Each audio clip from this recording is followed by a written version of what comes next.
सोलापूरच्या करमाळ्यामध्ये शरद पवारांच्या बॅगांची तपासणी झाली।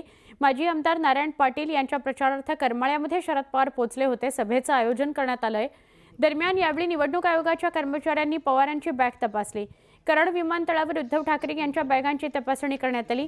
या बॅग तपासणीचा व्हिडिओ स्वतः उद्धव ठाकरेंनी काढलेला आहे।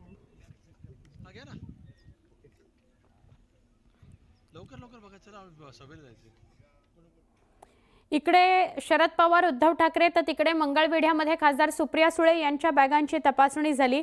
महाविकास आघाडीचे उमेदवार अनिल सावंत यांच्या प्रचाराकरता सुप्रिया सुळे मंगळवेढ्यामध्ये आल्या होत्या। त्यावेळी हेलिपॅडवर दाखल होताच निवडणूक आयोगाच्या भरारी पथकाने सुप्रिया सुळे यांच्या बॅगांची तपासणी केली आहे।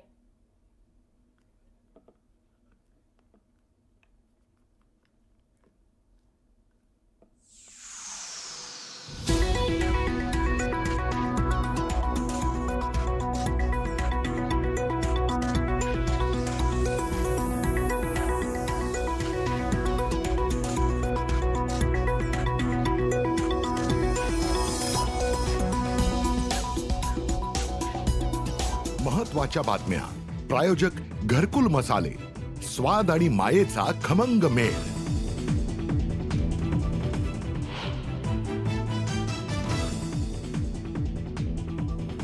बारामती टेक्सटाईल हब बाहेर प्रतिभाताई पवारांना अडवलं। तब्बल अर्धा तास गेटवरच थांबवून ठेवल्याचा आरोप।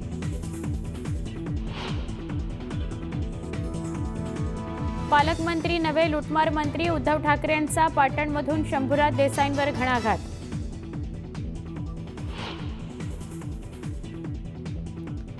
शिवसेनेची काँग्रेस होऊ देणार नाही, बाळासाहेबांचं वाक्य वापरून शिवसेनेनं जाहिरातीतून उबाठा शिवसेनेला डिवचलं। बाळासाहेबांच्या स्मृतिदिनी जाहिरातीतून ठाकरेंना टोला। फडणवीसांनी 2.5 वर्षात त्यांचं अस्तित्व संपवलं। महाराष्ट्राच्या संस्कृतीची त्यांनी वाट लावली। संजय राऊतांची फडणवीसांसह भाजपवर सडकून टीका। निवडणूक प्रचाराचा आज सुपर संडे। मुख्यमंत्री उपमुख्यमंत्र्यांसह सगळ्याच नेत्यांचा प्रचाराचा धुरळा। गाव भेटी आणि जाहीर सभांच्या माध्यमातून मतदारांपर्यंत पोहोचण्याचा प्रयत्न। आयुष्यभर फक्त शरद पवारच राहणार का? बारामतीत शरद पवारांशिवाय दुसरं कोणी नाही का? बाकीच्यांनी काय करायचं? अजित पवारांचा पुन्हा एकदा शरद पवारांना टोला। नाशिकच्या देवळालीत शिवसेनेचा पाठिंबा, राष्ट्रवादी काँग्रेसच्या उमेदवार सरोज अहिरेंना, असं पत्र व्हायरल। मात्र शिवसेना पक्षप्रमुखांचा कोणताही आदेश मिळालेला नाही, त्यामुळे निवडणूक लढणार राजश्री अहिरराव यांची भूमिका। एकूण मतांची टक्केवारी कमी झाल्याने 100% मतदान करा, विक्रमी मतदानाचा नारा घेऊन आम्ही पुढे आलोय। पुण्यात गोविंदगिरी महाराजांकडून नागरिकांना मतदान करण्याचं आवाहन। हिंगोलीमध्ये खासगी ट्रॅव्हल्समधून तब्बल 1 कोटींची रक्कम जप्त। निवडणूक आयोगाच्या पथकाची मोठी कारवाई, तिघांना घेतलंय ताब्यात।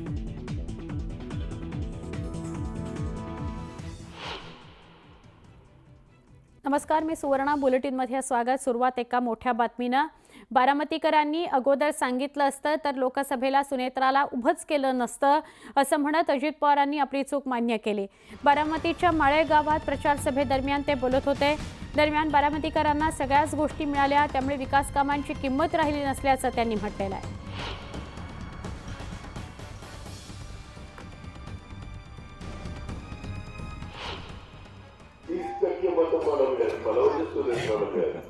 त्याला आधी सांगितलं असतं तरी तिला उभंच केलं नसतं। जाती मोठा लागायची। 1100 मतं सुप्रियाला, 500 मतं म्हणजे सॉरी ते टाकायचंय। माळेगावचं पण तसंच आहे, काही फरक नाही। 937 आणि 454। दगडापेक्षा वीट मऊ असं म्हणत महायुतीला मतदान करण्याचं आवाहन लक्ष्मण हाकेंनी केलंय।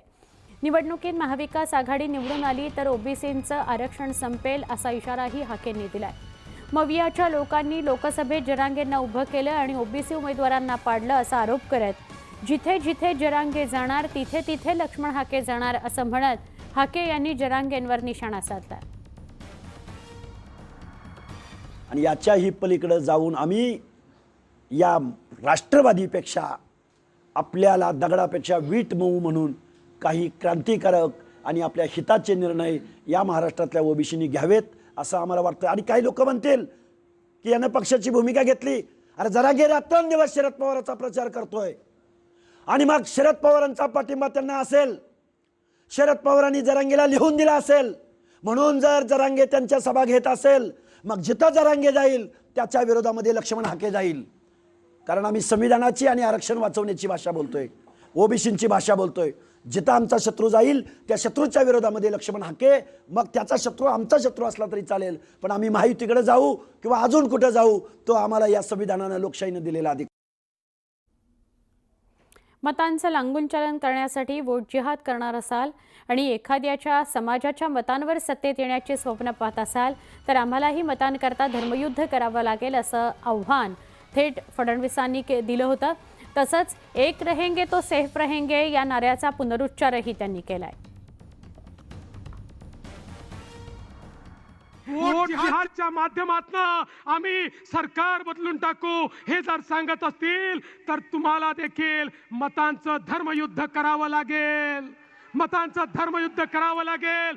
यांना सांगावं लागेल हा छत्रपती शिवाजी महाराजांचा महाराष्ट्र आहे. या छत्रपतींच्या महाराष्ट्रामध्ये जर कोणी त्या ठिकाणी तलवे चाटून अशा प्रकारे केवळ एका समाजाच्या मतांच्या भरोशावर निवडून येण्याचं स्वप्न पाहत असेल तर तुम्हालाही मैदानात उतरावं लागेल. आणि म्हणून तुम्हाला जागा करण्याकरता आलोय, तुम्हाला सांगण्याकरता आलोय, एक रहेंगे तो सेफ रहेंगे, एक रहेंगे तो सेफ रहेंगे.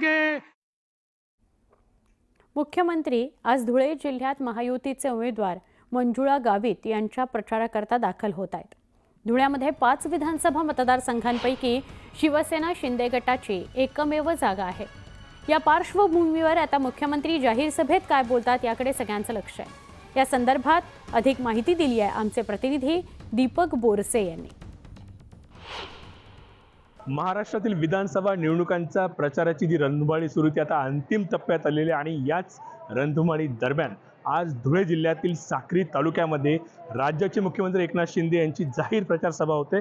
धुळे जिल्ह्यातील साक्री तालुक्यातील दहिवेल गावामध्ये या ठिकाणी मुख्यमंत्री एकनाथ शिंदे यांची ही सभा होणार आहे. साक्री विधानसभा मतदारसंघाच्या शिवसेना शिंदे गटाच्या म्हणजे महायुतीच्या ज्या उमेदवार आहेत मंजुळा गावित यांच्यासाठी ही सभा होणार आहे. आणि या सभेसाठी जी तयारी ती आता पूर्ण झालेली आहे. दहिवेल गावातील दहिवेल कृषी उत्पन्न बाजार समितीच्या आवारामध्ये ही सभा होणार आणि या सभेसाठी भव्य असे या ठिकाणी सभा मंडप या ठिकाणी उभारण्यात आलेला आहे. गेल्या